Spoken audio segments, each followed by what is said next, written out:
Bien, entonces tenemos dos tipos, dijimos que tenemos dos tipos de ácidos nucleicos. Unos son las purinas, que son la adenina. O sea, la adenina es la base nitrogenada, ¿verdad? Adenina y la guanina. Dijimos que son más grandes. Y dijimos que cuando están en forma de nucleótidos del ARN, entonces tienen otras funciones. Algunas de esas funciones son, por ejemplo, proveer energía, el ATP, ¿cierto?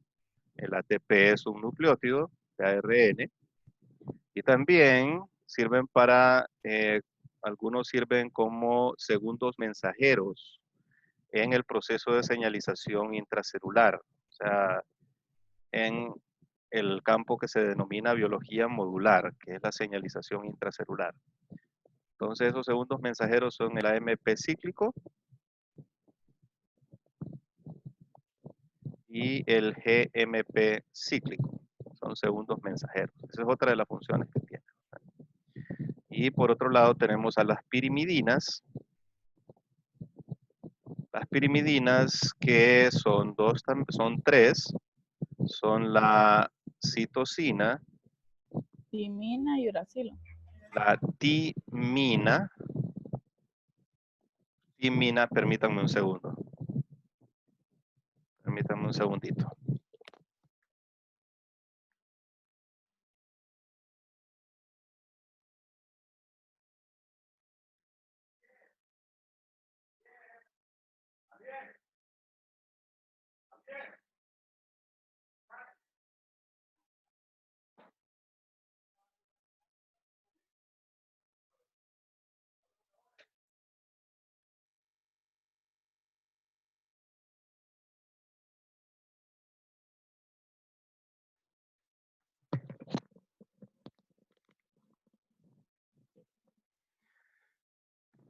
Bueno, vamos a ver. Ojalá que no haya más interrupciones. Entonces, las pirimidinas son la citosina y la timina. Y tenemos otro que es el uracilo. Estas son las bases nitrogenadas, ¿verdad? Y recordamos que la timina, esa base nitrogenada, se encuentra solamente en el ADN, mientras que el uracilo solamente se encuentra en el ARN. Todas las demás se encuentran en ambos. Pero timina y uracilo, timina en el ADN y uracilo en en el ARN, son desde el punto de vista de la información, son nucleótidos complementarios, o sea, son nucleótidos sinónimos. O sea, una timina en el ADN significa lo mismo que un uracilo en el ARN, ¿verdad? O sea, desde el punto de vista informático, las moléculas son ligeramente diferentes, pero desde el punto de vista de la información, son la misma cosa. Bueno, entonces, continuando, la nomenclatura de los ácidos nucleicos es la siguiente. Digamos que el azúcar es una ribosa. El azúcar es una, o desox es, bueno, una ribosa, ¿verdad? Y se encuentra unida esa ribosa a una adenina. ¿Cómo se va a llamar ese compuesto? Y solamente tiene un fosfato. ¿Cómo se va a llamar ese compuesto? Entonces se va a llamar CMP. O sea, el nucleótido, la base nitrogenada de citosina y solamente tiene un fosfato, ¿verdad? Entonces se llama citidina monofosfato. Citidina monofosfato. Si es una adenina, se va a llamar adenina monofosfato. Si es una guanina, se va a llamar guanosina monofosfato. Y si es una, ¿cuál me falta ahí? Me falta la T. Si es una T, va a ser una timidina monofosfato. Si tiene dos fosfatos, entonces citidina difosfato. Y lo mismo para las demás. Si tiene tres, se va a llamar citidina trifosfato. Adenina trifosfato. o trifosfato de adenosina, le pueden, no adenina, sino que adenosina, ¿verdad? Citidina, adenosina, guanosina y timidina. Entonces, citidina trifosfato, adenosina trifosfato, guanosina trifosfato, timidina, bueno, aquí cometí un error, porque el ARN no tiene T, ¿verdad? Entonces sería uridina monofosfato, uridina trifosfato. Estos son los nucleótidos de ARN, ¿verdad? Y toman esos nombres. Los nucleótidos de ADN,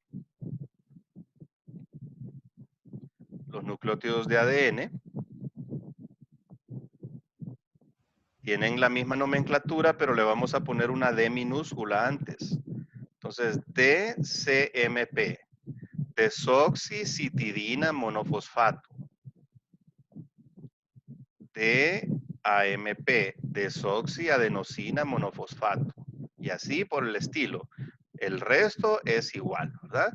Con la excepción de que aquí sí sería desoxitimidina monofosfato.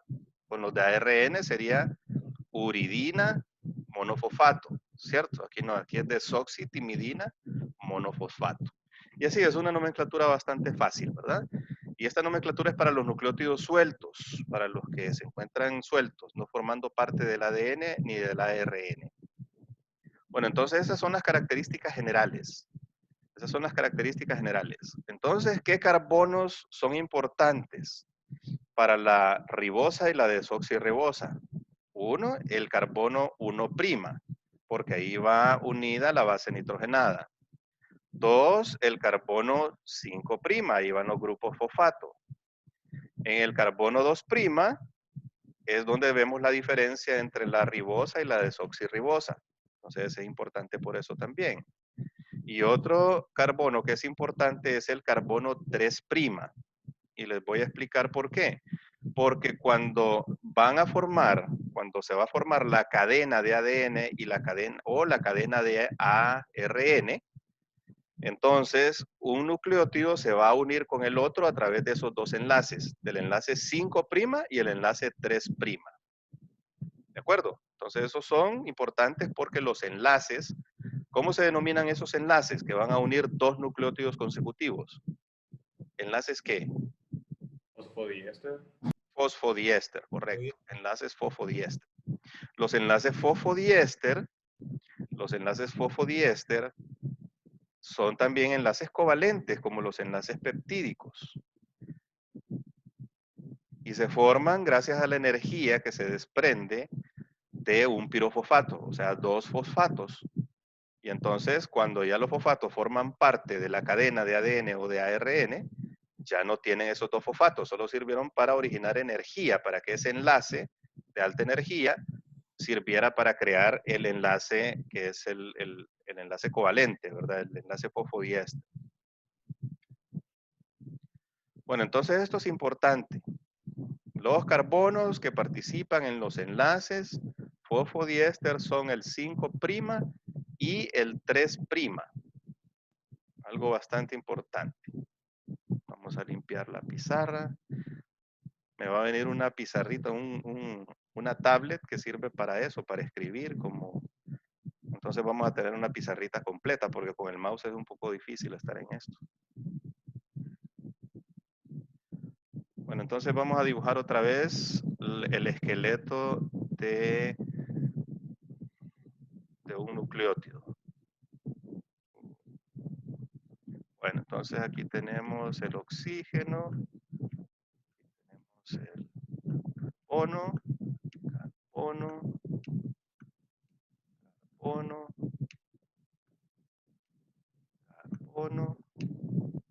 carbono, los fosfatos, 1 a 3 fosfatos, ¿verdad?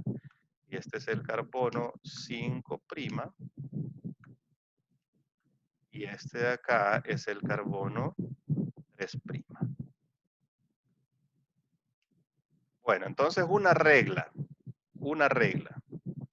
Vamos a apuntar esa regla. Esa regla es, toda cadena, cuando hablamos de cadenas es una molécula con muchos nucleótidos, con 2 o más nucleótidos.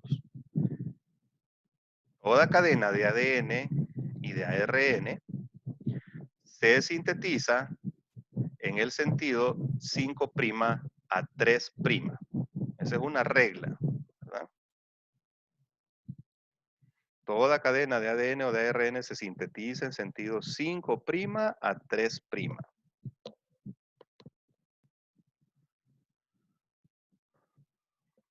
Bien, vamos a ver qué significa eso. Tenemos 2 nucleótidos que se unieron por un enlace fosfodiéster. Vamos a poner uno de los nucleótidos acá. Vamos a hacer una rueda para simular esto. Y vamos a poner un palito donde va el carbono 3'. Eso es solo para representar el nucleótido, ¿verdad? Y un palito para representar el carbono 5', que es el que tiene los fosfodiéster. Bueno, entonces este nucleótido, al formar un enlace fosfodiéster,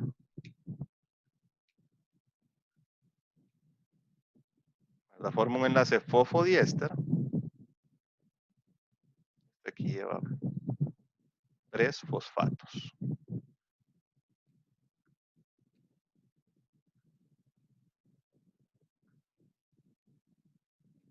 Y aquí vamos a hacer el otro nucleótido, la parte 5', hacer el núcleo en forma de pelotita, y aquí tenemos el carbono 3'. Bueno, entonces, podemos saber cuál nucleótido es primero y cuál es segundo, con solamente 2 nucleótidos. No, ¿verdad? Podemos decir que este es el primero, o que este es el segundo, o que este es el primero y este es el segundo. Como que no tendría mucha importancia cuál fue el primero y cuál es el segundo, ¿verdad? Pero en realidad sí la tiene. El primer nucleótido va a ser siempre este y no este. ¿De acuerdo? O sea, el primer nucleótido va a ser el que tiene su extremo 5' libre, sin enlaces, que tiene sus 3 fosfatos en el extremo 5'. Ese va a ser el primer nucleótido. Y este que tiene ocupado su carbono 5' en el enlace, pero que tiene libre su carbono 3', va a ser el segundo nucleótido. ¿De acuerdo? Y eso es así porque el tercer nucleótido, cuando se una un tercer nucleótido, tengamos una cadena de tres nucleótidos, entonces se va a unir acá, ¿verdad? Se va a unir acá. ¿De acuerdo? 3', el enlace fosfodiéster, ¿verdad? Aquí el 5', y aquí el esqueleto. Y el último siempre va a tener su extremo 3' libre. Por lo tanto, se dice, y es una regla, que cuando se sintetiza una cadena de ADN o una cadena de ARN, se va a sintetizar siempre en sentido 5', o sea, el carbono 5' libre, a 3'. ¿De acuerdo? Siempre es una regla, y esta regla es importante porque cuando nosotros secuenciamos una cadena de ADN, entonces siempre la vamos a leer en sentido 5' a 3'. O sea, cuando nosotros determinamos qué nucleótido va en cada posición de una cadena o de un fragmento de ADN o de ARN, vamos a tomar siempre en cuenta esto, ¿verdad? Vamos a leerle en sentido 5' a 3'. ¿Está claro? Bueno, no sé si tienen alguna pregunta hasta acá. Sí, doctor. ¿Todo está clarito? Bueno, entonces ahora vamos a entrar a ver ya las cadenas de ADN y de ARN, ya las cadenas, ¿verdad? Las cadenas en sí. Bueno, entonces, ustedes ya para este momento ya leyeron los artículos que les puse ahí, y ahí les puse 2 artículos, les puse el artículo original de James Watson y Francis Crick, donde describen la estructura de doble hélice del ADN. Hasta ese momento no se conocía la estructura del ADN. Se conocía ya la estructura de las proteínas. Ya hacía 10 años más o menos que se habían secuenciado las proteínas, ya se sabía que eran enlaces peptídicos y que estaban formados por aminoácidos y todas esas cosas. Pero, y la forma de la cadena de ADN nadie la conocía. Unos decían que era una sola cadena, otros decían que eran 3 cadenas, y habían varios equipos compitiendo por dilucidar esa doble cadena. Cómo esa doble cadena, que ahora sabemos que es una doble cadena, cómo estaba constituida, cuáles eran sus características. No es que no se sabía absolutamente nada, se sabían algunas cosas, ¿verdad? Entonces, ¿qué cosas se sabían? ¿Qué cosas se sabían? Se sabían algo que se llama las reglas de Chargaff. ¿Qué significa eso? Se conoce, o sea, un ADN o un ARN se podía cuantificar la proporción de nucleótidos que tenía. O sea, por ejemplo, qué porcentaje de adeninas, qué porcentaje de citosinas, qué porcentaje de timinas y qué porcentaje de guaninas estaban en ese ADN determinado. Eso sí se sabía. Y entonces se sabía, por esos experimentos, que siempre la adenina estaba en la misma cantidad que la guanina. Y se sabía que la timina estaba siempre, perdón, la adenina siempre en la misma cantidad que la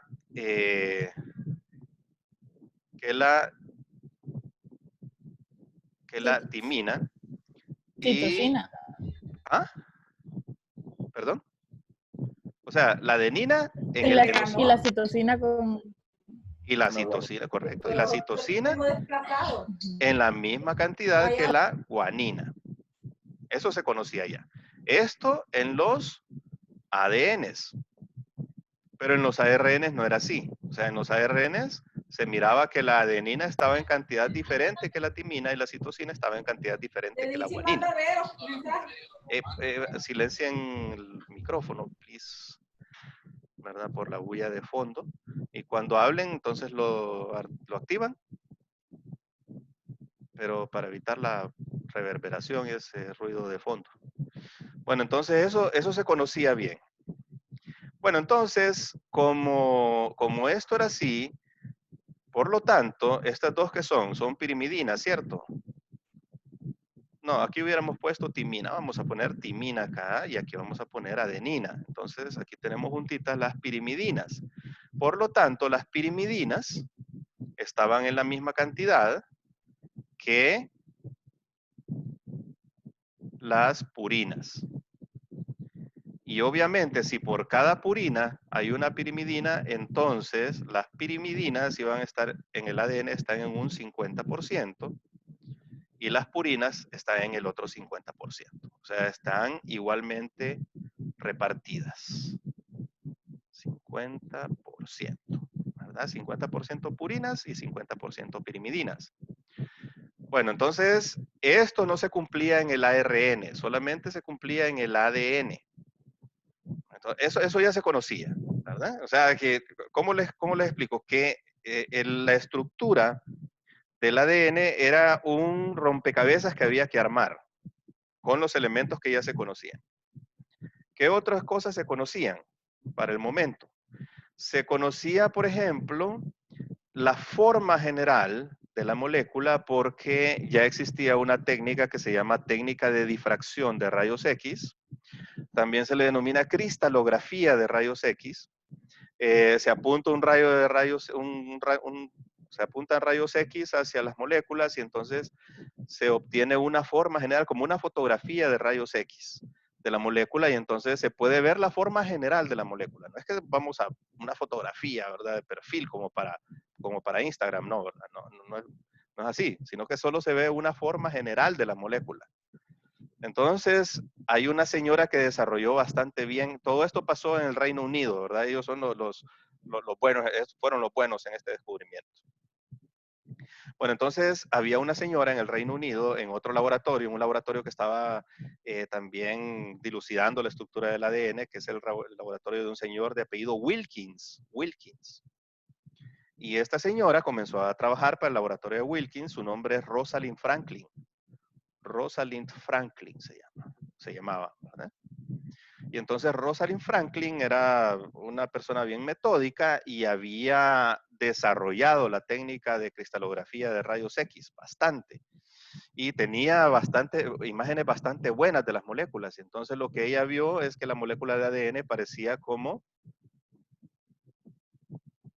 unas monedas apiladas. Así se miraba la molécula en la cristalografía de rayos X, ¿verdad? Como unas monedas apiladas. Así.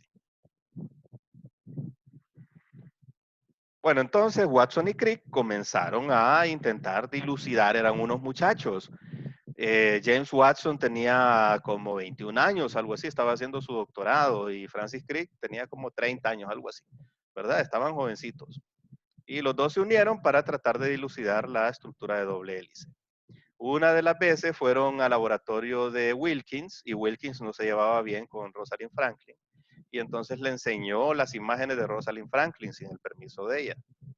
Y entonces con esas imágenes, este par de muchachos, ¿verdad? Un poquito aventureros y un poquito zánganos también, ¿verdad? Porque aprovecharon la información y se encerraron en el laboratorio, en un laboratorio de Cambridge, a tratar de dilucidar la estructura de rayos X, perdón, la estructura del ADN. Y entonces ahí en ese laboratorio, el laboratorio Cavendish, lo que tenían era un montón de piezas que simulaban ser átomos para armar rompecabezas de moléculas, siguiendo las reglas estequiométricas, ¿verdad? O sea, siguiendo todas las proporciones que tienen las moléculas reales. Entonces lo que hacían ellos era encerrarse ahí y empezar a armar la molécula para que cumpliera con todos los requisitos y se pareciera a toda la información que ya estaba disponible. Y entonces ellos ya habían hecho esto y dilucidaron una estructura del ADN, pero que no les pegó, no era la acertada. Y continuaron, insistieron hasta que por fin dieron con la estructura que ahora conocemos, con todas las características que ahora conocemos. Y eso lo lograron ayer en 1953, se ganaron el premio Nobel por eso, y todo el artículo es el artículo que ustedes tienen pegado ahí. Es una paginita de la revista Nature, una paginita, pero esa paginita le valió el premio Nobel, ¿verdad? Bueno, entonces, ¿cuáles son las características de la doble hélice? Características de la doble hélice.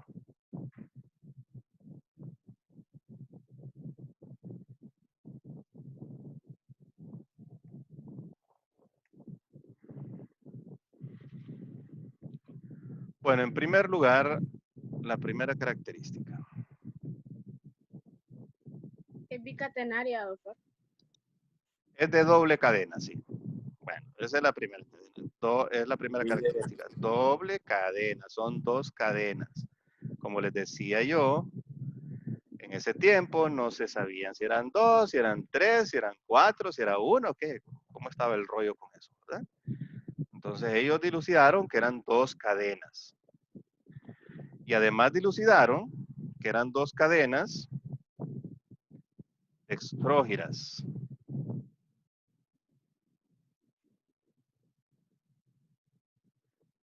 ¿Qué significa cadenas dextrógiras? Significa que si nosotros hacemos un círculo en sentido de las agujas del reloj, porque desde mi punto de vista, este sentido es el sentido de las agujas del reloj, ¿verdad? ¿Cierto? El sentido de las agujas del reloj. Entonces, si nosotros hacemos esto y caminamos hacia enfrente, vamos a formar una espiral. Y entonces esa espiral va a ser dextrógira. Si nosotros avanzamos en el sentido opuesto, sería una espiral levógira, ¿verdad? Pero entonces va a ser una espiral dextrógira. Esa es la primera característica. La segunda característica, la tercera característica es que las bases nitrogenadas van hacia el interior de la molécula. Las bases nitrogenadas van hacia hasta el interior y los grupos fosfato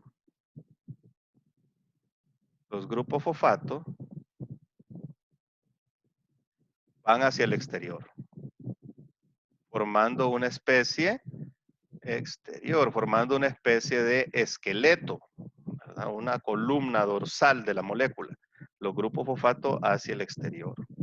Eso es importante porque el hecho de que sea una doble cadena y que los grupos fosfato vayan hacia afuera y las bases nitrogenadas hacia adentro le brinda estabilidad a esa doble cadena. Y eso se liga con la función principal que es la función del ADN, la función principal del ADN, que es contener información. Y como es contener información, entonces son cadenas sumamente largas, ¿verdad? Y ese hecho de que los fosfatos vayan hacia afuera y que estén las dos cadenas pegaditas, protege a la molécula de la destrucción y le brinda estabilidad. Al contrario de los ARN son más lábiles, ¿verdad? No es que los ARN no puedan formar dobles cadenas, sí pueden formar dobles cadenas, pero su función hace que sean de cadena única, pero no necesitan tanta estabilidad porque son fragmentos cortos generalmente y son lábiles, o sea, tienen que ser destruidos rápidamente. No es como el ADN, ¿no? Tiene que preservarse por mucho tiempo, ¿verdad? Intacto. Bueno, entonces las bases nitrogenadas hacia el interior y los fosfatos hacia el exterior. ¿Por qué los fosfatos hacia el exterior? Porque los fosfatos son polares y como son polares son hidrofílicos. Entonces se orientan hacia el exterior. Y fíjense que antes de eso hubo un modelo que lo propusieron los mismos Watson y Crick, en donde los fosfatos iban hacia el interior. Habían modelos con los fosfatos hacia el interior, pero eran muy complicados e inestables. Entonces no se descartó esa posibilidad, ¿verdad? La mayor estabilidad de la molécula es con los fosfatos hacia el exterior. Bueno, otra característica es que las bases nitrogenadas están unidas por enlaces, o sea, la base nitrogenada de una de las cadenas va a estar unida con la base nitrogenada de la otra cadena por medio de puentes de hidrógeno.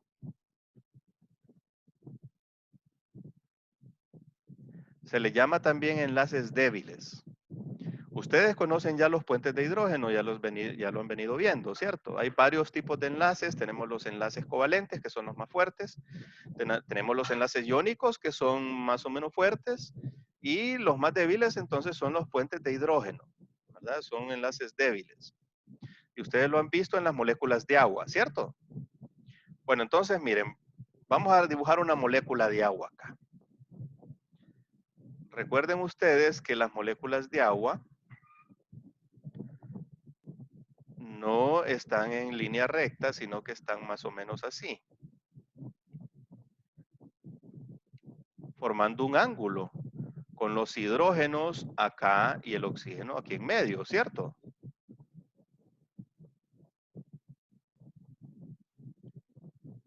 Entonces aquí un oxígeno, perdón, un hidrógeno, aquí el otro hidrógeno y aquí un oxígeno. Entonces, este hecho de que tenga un ángulo acá hace que la molécula sea un dipolo eléctrico. Que esta parte, o sea, como que si fuera una varita, y esta varita tiene este extremo cargado positivamente y el otro extremo negativamente. Entonces lo vamos a construir como una varita, que es un dipolo eléctrico, ¿verdad? Es un dipolo eléctrico. Con el polo positivo acá y el polo negativo acá. Entonces, cuando nosotros tenemos un montón de estas moléculas de agua, de H2O, se van a formar puentes de hidrógeno entre un dipolo eléctrico y otro dipolo eléctrico. Entonces, son enlaces que son débiles, que no es que tengan tanta energía, ¿verdad?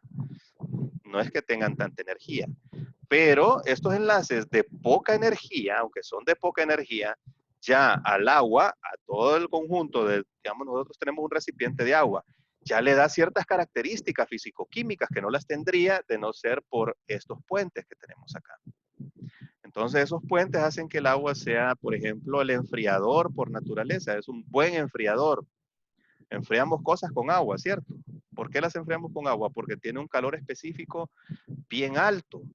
¿Por qué? Porque cuando nosotros aplicamos calor al agua, estos enlaces que tenemos acá absorben ese calor en separarse, ¿verdad? En separarse. Para separar estos enlaces necesitamos aplicar calor. Entonces absorbe ese calor en estos enlaces y le cuesta calentarse. Entonces tiene un calor específico bastante alto y también tiene una temperatura de ebullición bastante alta, ¿verdad? Y también un calor de ebullición bastante alto. O sea, el calor que tenemos que aplicar para que comience a hervir, entonces es bastante alto, porque se tiene que vencer este enlace para que las moléculas se volatilicen y salgan hacia el aire, ¿verdad? Entonces eso le da sus características al agua, fíjense bien. Y también da la tensión superficial.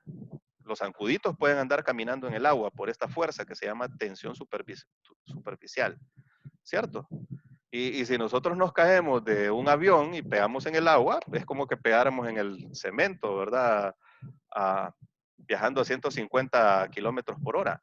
Entonces, esta tensión superficial le da también una resistencia, ¿verdad? Entonces, todas esas características la dan estos puentes de hidrógeno. Lo mismo a la molécula de ADN. Entonces, tenemos la molécula de ADN, vamos a dibujarla acá como una doble hélice, ¿verdad? Así. Y tenemos una de las hélices. Aquí tenemos la otra. Entonces, estas dos hélices están pegaditas las unas a las otras mediante puentes de hidrógeno. Y estos enlaces, estos puentes de hidrógeno son débiles. Por tanto, es fácil separar el ADN bicatenario, o sea, el ADN de doble cadena, es fácil separarlo en cadenas individuales. ¿Cómo podríamos separar el ADN en cadenas individuales? ¿Cómo creen ustedes que podemos separar en el laboratorio esos dos ADNs para que sean ADN monocatenario, de una sola cadena, separado? Ese proceso se llama desnaturalización. Así como cuando rompemos los puentes de hidrógeno en las proteínas y la proteína se pierde su forma, eso se llama desnaturalización. En el ADN, separar las dos cadenas es lo que llamamos desnaturalización. ¿Cómo harían ustedes en el laboratorio para desnaturalizar esta doble cadena de ADN? ¿Cómo harían aplicando calor. ustedes? ¿Qué le harían? Hacer de menor La temperatura temperatura. alta. Exactamente, aplicarle calor. Al aplicarle calor se comienzan a vencer estos enlaces hasta que las dos cadenas se separan. Hay otras formas, ¿verdad? Hay formas químicas también. Algunas sustancias jabonosas, ¿verdad? Que tienen como función también separar la doble cadena. Y in vivo, en los organismos vivos, muchos procesos requieren que se separen las dobles cadenas. Y entonces esa separación de las dos cadenas es hecha por unas enzimas que se llaman helicasas de hélices, ¿verdad? Esas son las enzimas que separan las dobles cadenas. Entonces en el laboratorio lo podemos hacer y también in vivo pasa, ¿verdad? Bueno, entonces, otra característica, vamos a continuar aquí con las características. Vamos con las 5. Recordemos que quienes se unen acá son las bases nitrogenadas, porque los fosfatos van hacia afuera, ¿cierto? Formando un esqueleto. Entonces en el centro se unen las bases nitrogenadas. Y una característica importante es que siempre una citosina en una de las cadenas se va a unir con una timina. Perdón, con una guanina. Una guanina. Con una guanina. O sea, C y G. C, si hay una C acá, entonces esa C se va a unir con una G de la otra cadena. Y esa unión va a ser mediante 3 puentes de hidrógeno. ¿De acuerdo? Son 3 puentes de hidrógeno. Ay. Bueno, y si tenemos una timina en una de las cadenas, entonces esa timina siempre se va a unir con una adenina de la otra cadena mediante 2 puentes de hidrógeno. 2 puentes. ¿De acuerdo? Bueno, entonces recordemos las reglas de Chargaff. Siempre la citosina está en la misma proporción que la guanina y siempre la timina está en la misma proporción que la adenina. ¿Y esto por qué va a ser? Porque siempre que tenemos en una de las cadenas una citosina, en la otra vamos a tener una guanina, y siempre que tenemos una timina en una de las cadenas, en la otra vamos a tener una adenina. Por lo tanto, van a estar en una proporción de 50% purinas y 50% pirimidinas. ¿Qué no se cumple en la doble cadena? No se cumple que la cantidad, esto no se cumple, que la cantidad de timinas sea igual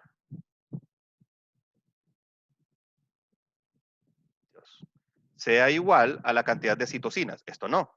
Siempre va a ser diferente, ¿cierto? No siempre, puede ser que por casualidad sean iguales. Pero la regla es que sean, o sea, es bien difícil que sean iguales, van a ser diferentes. Entonces, esto no se cumple. Ni tampoco, obviamente, se va a cumplir que la cantidad de guaninas sea igual que la cantidad de adeninas. Tampoco se va a cumplir, ¿verdad? Entonces,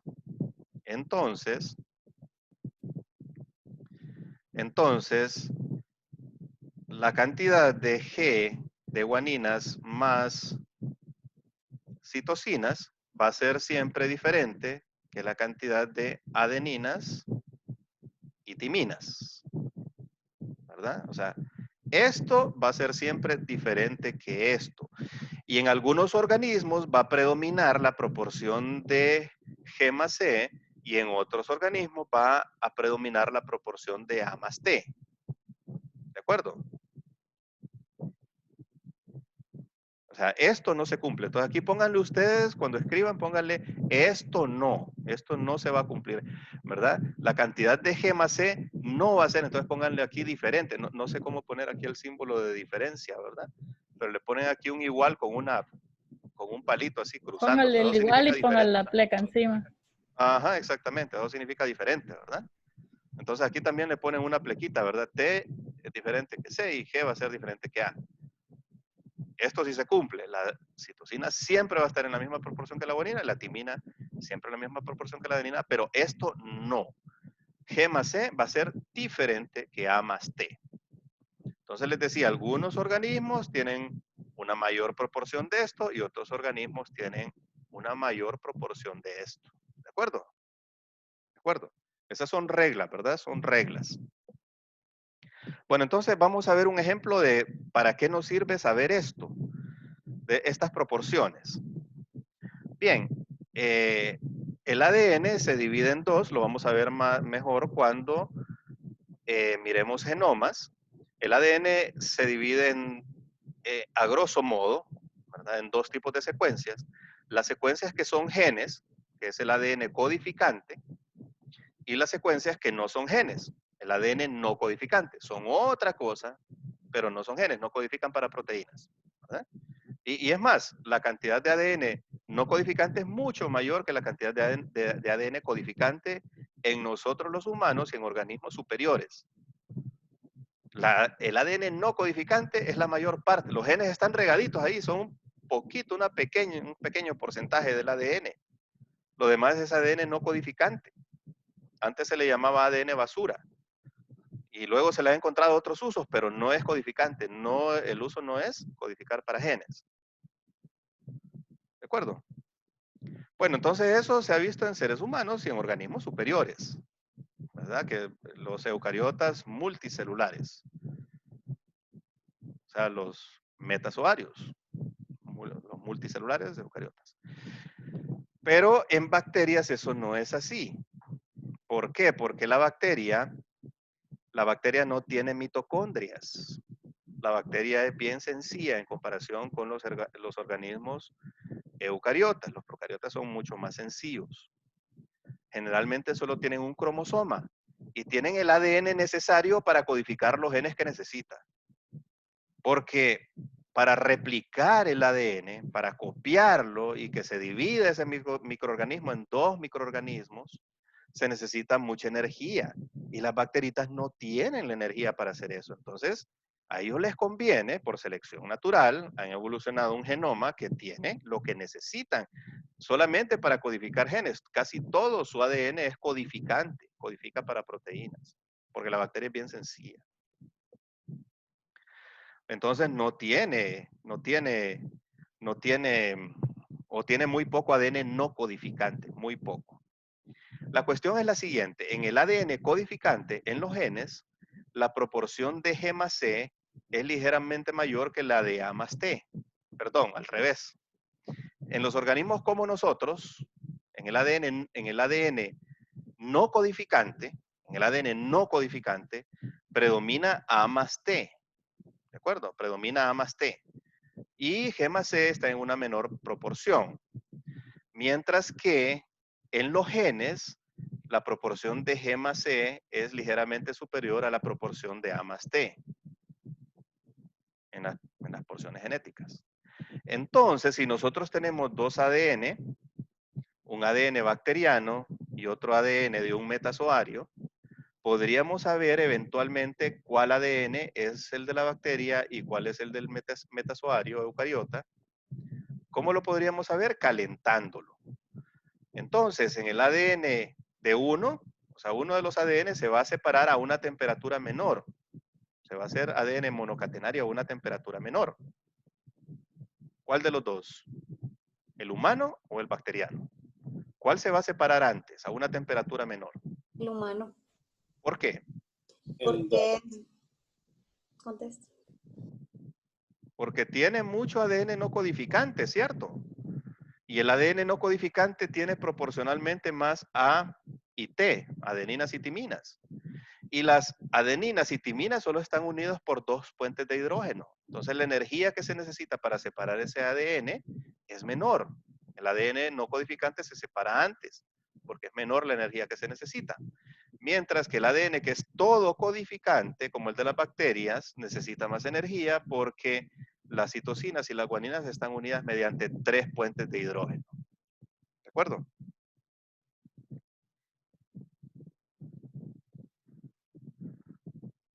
Bueno, vamos a borrar acá. ¿No hay preguntas hasta acá? ¿Alguna pregunta? Vamos a borrar esto. Y vamos a seguir con las características. Vamos a volver a dibujar un poquito la molécula de ADN. Está ahí.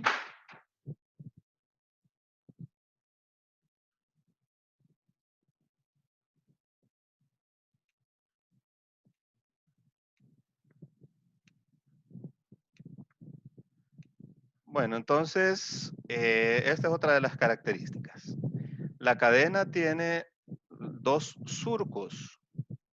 2 surcos. Un surco mayor, el surco mayor va a ser este. O sea, el canalito que forma la espiral, porque la espiral va a formar un canalito, ¿cierto? Entonces, en el centro de la molécula, aquí se forma un surco que se llama surco mayor.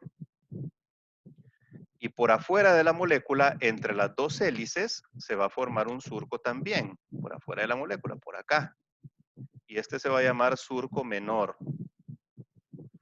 Y esa nomenclatura la usamos para saber dónde se unen ciertas proteínas que son reguladoras, porque el ADN, al ADN se unen muchas proteínas, ¿verdad? Que sirven para diferentes cosas, que tienen funciones estructurales y de regulación y otras cosas, ¿verdad? Para formar el cromosoma y para regular la transcripción de genes. Entonces hay muchas proteínas que se unen al ADN a diferentes secuencias del ADN. Entonces algunas se unen por el surco mayor y otras se unen por el surco menor. Pero entonces hay que saber eso, ¿verdad? Que tiene 2 surcos. Y otra característica muy importante, ¿verdad? Es que la doble cadena es antiparalela. Antiparalela. ¿Qué significa antiparalela?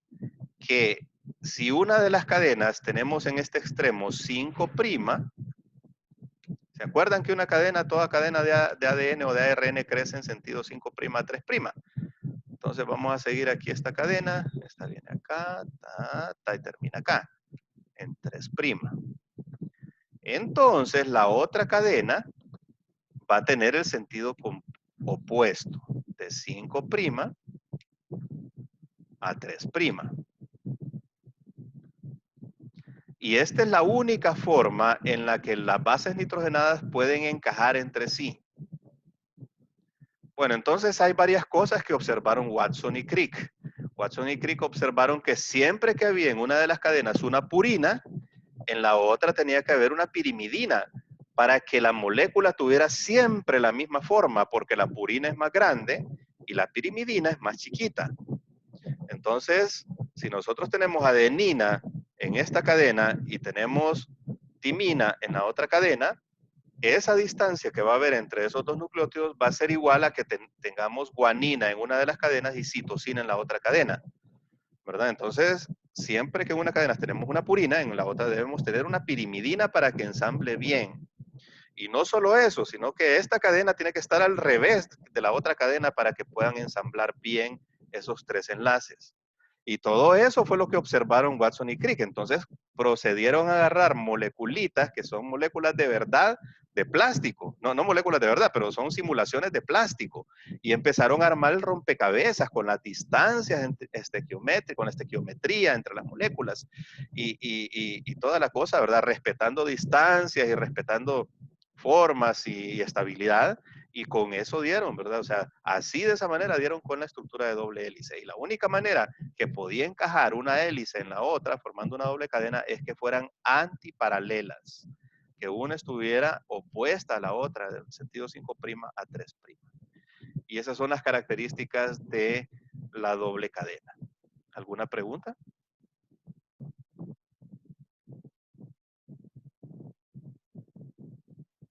¿Está todo clarito hasta acá? Bueno, entonces hasta aquí vamos a dejar esta clase, que es un repasito de los ácidos nucleicos y las características de la doble hélice. A ver si se nos olvidó alguna característica del ADN. Yo creo que están todas, ¿verdad? Por lo menos las esenciales. Entonces esas son las características de la cadena de... bueno, solo nos faltó la cadena de ARN. En la cadena de ARN no se cumple que la adenina y la timina estén en la misma proporción. Ni se cumple que la citosina y la guanina estén en la misma proporción. ¿Por qué? Porque son de cadena sencilla, ¿verdad? Son de cadena sencilla. Y son de cadena sencilla, o sea, fíjense que las propiedades del ADN y del ARN no son tan diferentes. El ARN tiene la capacidad de formar dobles cadenas también. Entonces, en el ADN, esta cadena que tenemos acá, se dice que es complementaria con esta otra cadena que tenemos acá. Son dos cadenas complementarias. ¿Qué significa esto? Que siempre que hay una citosina acá, en la otra va a haber una guanina. Y siempre que hay una timina en esta de acá, en la otra va a haber una adenina. Entonces, nos basta, es suficiente con saber la secuencia de una de las cadenas y la otra se infiere. ¿Cierto? Si nosotros vamos a secuenciar una sola cadena y la otra ya se infiere automáticamente. Es complementaria. Las dos cadenas son complementarias. Entonces, ya dijimos que las propiedades del ARN son muy similares, pero no va a formar dobles cadenas porque su función no ha evolucionado para que forme dobles cadenas, porque no es un almacén grande de información como el ADN, ¿verdad? Entonces, esta doble cadena le da estabilidad a la molécula, evita que se rompa fácilmente, le brinda mucha estabilidad, aunque se puede separar fácilmente con temperatura. Cuando nosotros estamos hablando de una cadena de ADN grande, ¿verdad? Es bien difícil separar esas dos cadenas así por así. Siempre están juntitas. Siempre que nosotros tenemos dos cadenas que son complementarias y las ponemos juntas, se van a buscar rápidamente y van a formar ADN de doble cadena rápidamente. Es más, si nosotros tenemos un ARN y ese ARN, esa cadena de ARN es complementaria a un ADN, adivinen qué va a pasar. Se van a pegar. Si nosotros las ponemos juntas, se van a pegar y van a formar dobles cadenas. Si un ARN es complementario a otro ARN, van a formar dobles cadenas de ARN también. Entonces podemos formar cadenas que son híbridas, un ADN y un ARN complementario. Y tenemos una doble cadena híbrida. Y de hecho eso se utiliza en los laboratorios y tiene mucha utilidad para buscar genes y para buscar secuencias en una especie. Y eso se llama hibridación, ¿verdad? Entonces no es que los ARNs no puedan, desde el punto de vista funcional, desde el punto de vista químico, formar dobles cadenas. Sí pueden, pero no lo hacen porque no es su función. Los ARN son generalmente cortitos, mientras que los ADN son muy largos, son almacenes de información. ¿De acuerdo? Entonces los ARNs también pueden hacer eso, pero no lo hacen porque no es su función. Ellos han evolucionado para cumplir otra función. Pero una pregunta, ¿qué Dígame. tendría que pasar para que un ARN formara dobles enlaces? Mire, por ejemplo, eso se puede hacer en el laboratorio.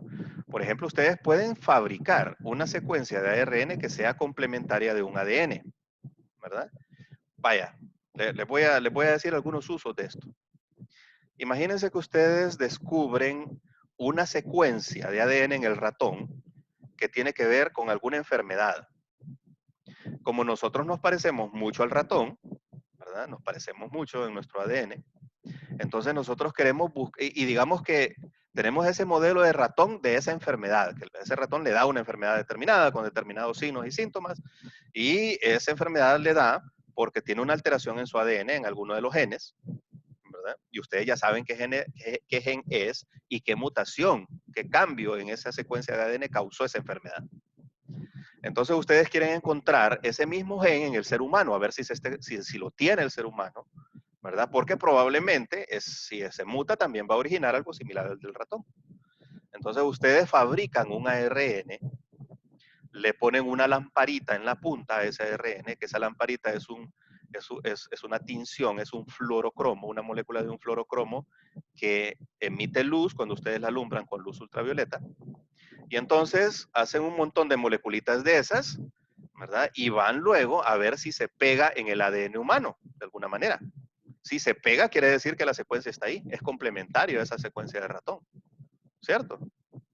Entonces, para buscar secuencias en humanos, secuencias que corresponden a ratón en humanos, eso se llama hibridación, ¿verdad? Y para eso se usa. Entonces, ese es un ejemplo. Ahora, si hablamos in vivo, si existe algún proceso in vivo donde se formen dobles hélices de ARN, sí también, ¿verdad? Sí también. Entonces, se ha visto que una forma de silenciar un gen es, por ejemplo, creando secuencias de ARN complementarios al ARN mensajero producido por ese gen. Entonces, ese ARN complementario va a formar dobles cadenas y lo va a silenciar, ¿verdad? Entonces, ese es un ejemplo. O sea, sí hay ejemplos en donde los ARN forman doble cadena, pero no es su función principal. Tienen otras funciones. Esas funciones no requieren que sean de doble cadena, por lo tanto no evolucionaron para ser de doble cadena. Y el ADN sí evolucionó para ser doble cadena, pero no es que no puedan hacerlo, ¿verdad? Sí lo pueden hacer. ¿De acuerdo? Bueno, entonces, ¿alguna otra pregunta? Bueno, si no hay preguntas, entonces, déjenme cerrar esto. Vamos a ver, stop share.